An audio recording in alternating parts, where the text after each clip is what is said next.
The biggest moment for me was when I had that, like, emotional process at the airport. I literally, like, at the counter when the woman would not let us on the plane, I plopped my ass down in front of the counter, and I didn't, like, have a sob story, but I had a boohoo moment. I just was so frustrated and exhausted. Emotions came out of my face, okay? And, normally, especially as a dominant personality, that's something that I would have really struggled with, and I would have attached a lot of shame to that. And before therapy, because for those of you who don't know, I've been in trauma treatment for about 3 years now. And before trauma treatment, the message that I would have attached to that, especially as a dominant personality, is you should have been stronger. Because that was one of my core wounds. Not enough. Should be stronger, right? And so that's something that I would have attached, and I don't think I'm alone in that when I'm talking to dominants in my audience. Anyone? Any dominant and submissive, but anyone struggle with that? Attaching shame just for having emotion because it's like, I should have been stronger, right? The thing, though, is that didn't happen this time. That didn't happen this time. Would you like to know the story I told myself this time? The story I told myself this time was, yeah, you have every right to have a moment. And you getting this emotion out of your body is just that, is just you getting emotion out of your body. You're fucking strong because you're going to keep going. You're going to get to that wedding. I made it to that wedding. I powered through. Like, literally, did me having that little breakdown process moment in the airport, did that weaken me? Judging by the outcome, absolutely not. I was still fucking badass. I still pulled through. I still fucking did it. I still showed up at that wedding, right? Now, I did tap into some supernatural strength. I will tell you that. I could not have sustained on my own. But I will tell you, I had that moment going, I'm not even gonna, literally, it wasn't even on my radar. It was like, yeah, you had that moment. Fucking good for you. Like, it was just like, good for me that I was able to do that, give myself that permission, and not attach shame to it, not attach a negative narrative to it.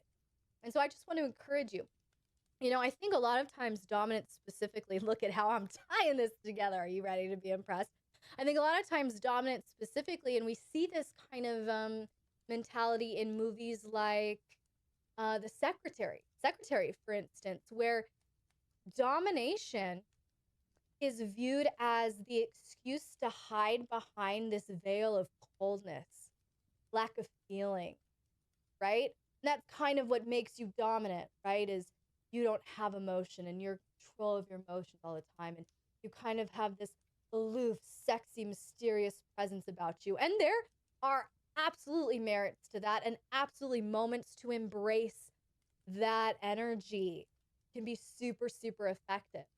But as a mentality or a coping mechanism, and this is where I started as a dominant, I'm just being really real. I started as a dominant going, as a submissive, I was so open and abused that as a dominant, I don't have to be open because I am not going to be abused ever again. So that switch part of my personality got activated really in a trauma response. Yes, still dominant. Yes, still had all the healthy parts of the domination, healthy desires, healthy leadership. But that part of me was really activated by that trauma response where I was like, no, I'm not going to be abused again. So I'm going to hide behind this mask of unfeeling and aloofness and coldness and like nothing can ever get to me. And that's what gives me strength. And that's what makes me strong. But really, that's a numbed out state and it's an avoidant state.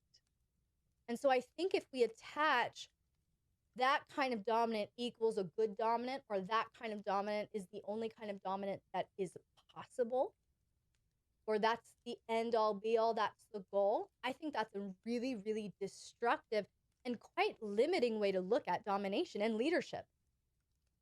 I found that when I get real, not just like feisty mama bear real, but when I get real in terms of, hey, here's a little bit of my experience when I'm working with my dominance, when I'm training my dominant clients, I'm going, oh, you're running into that. Let me tell you how I struggled with that too back in the day.